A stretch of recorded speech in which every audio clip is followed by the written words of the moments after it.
Saya lagi nyari jawabannya Prof. Mahfud. Saya nyari-nyari di mana ini jawabannya. Kok nggak ketemu jawabannya. Saya tanya masalah inflasi hijau kok malah menjelaskan ekonomi hijau.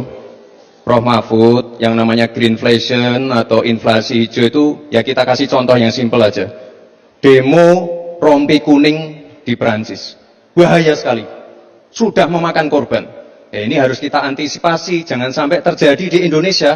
Kita belajar dari negara maju. Negara maju aja masih ada tantangan-tantangannya. Intinya transisi menuju energi hijau itu harus super hati-hati.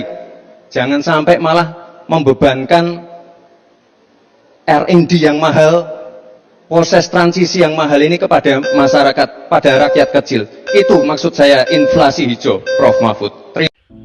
Halo Sobat Fakta, 5D ketemu lagi dengan 5D yang terus mengabarkan fakta viral seputar selebritas tanah air yang terus saja bikin berita, dan dengan berita mereka tetap eksis di ranah media.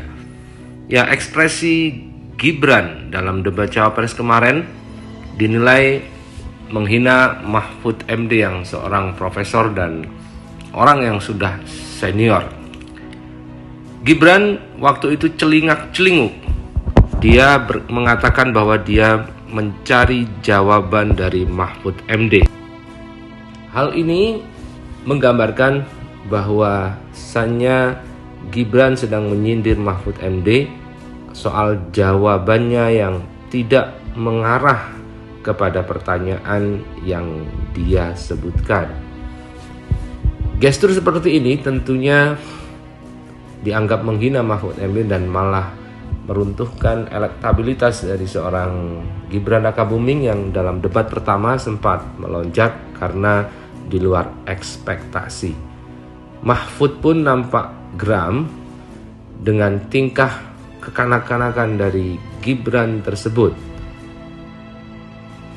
Mahfud yang telah lama duduk di pemerintahan dan sangat senior, bahkan menteri utama dari Jokowi, nampak sedikit tersinggung sampai mendongakkan kepala dan tersenyum kecut.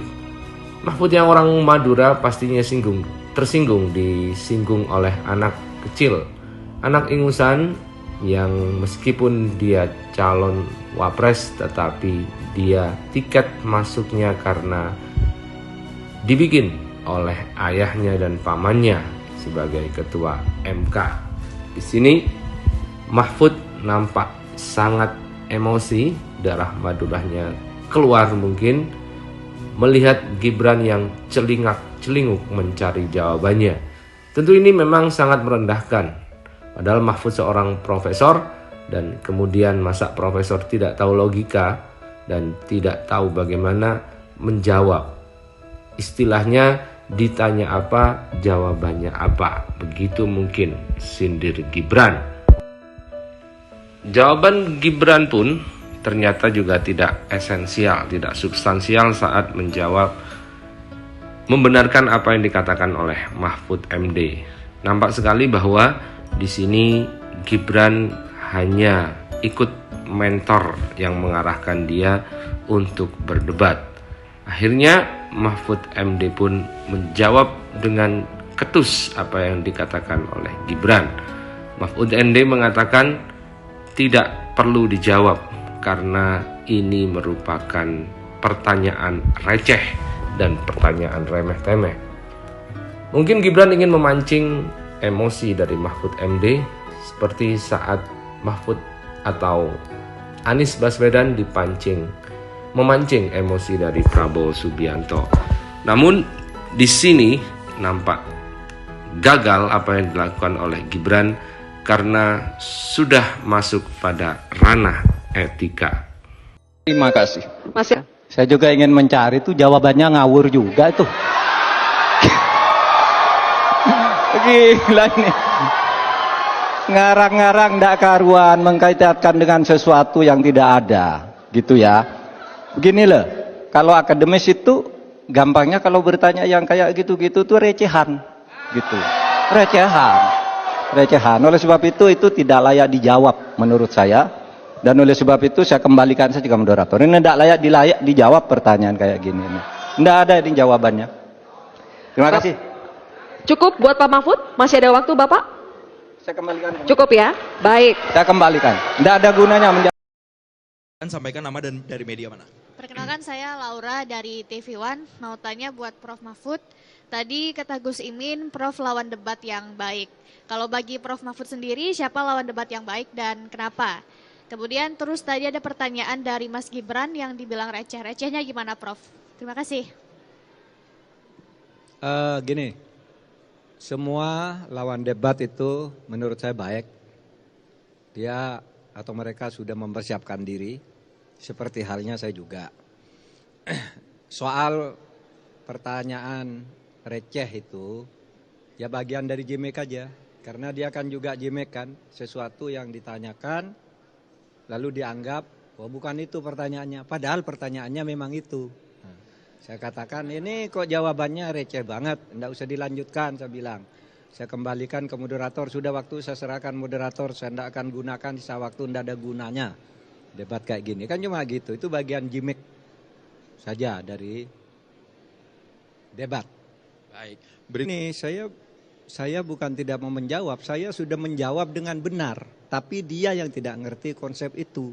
Sehingga dibilang, loh kok jawabannya lain. Loh jawaban saya itu karena pertanyaan itu. Oleh sebab itu, saya bilang ke moderator, udahlah. Kembalikan ke moderator aja, ini tidak bisa dilanjutkan debat kayak gini. Karena masalahnya sudah dijawab, lalu bilang belum dijawab. Kan itu hanya gimmick aja bilang begitu. Maka saya bilang ini receh kalau gitu. Pertanyaan baliknya receh, kan begitu. Saya sudah menjawab sesuai dengan pertanyaan. Nah, begitulah tanggapan dari Prof Mahfud MD. Dan kalau kita lihat, pertanyaan dari Gibran ini memang mengulang yang mungkin dianggap sukses pada debat Cawapres yang pertama. Waktu itu Gibran memang memberikan istilah-istilah sulit kepada lawannya agar tidak bisa dijawab. Dan namun ini sebenarnya melanggar etika debat karena sudah diperingatkan oleh KPU bahwasanya tidak boleh menggunakan kata-kata yang sulit, dan juga kalau ada kata-kata sulit dijelaskan apa maksudnya. Karena kata-kata sulit yang diajukan oleh Gibran ini merupakan hal teknis yang seharusnya memang tidak perlu diketahui secara detail oleh calon kepala negara atau bahkan calon wakil presiden. Calon kepala negara dan calon wakil presiden hanya memberikan arahan, sementara hal-hal teknis ini memang harus dikuasai oleh menteri-menteri yang ditugaskan. Di sini nampak memang Gibran diarahkan untuk mengalahkan lawan debatnya dengan hal-hal teknis.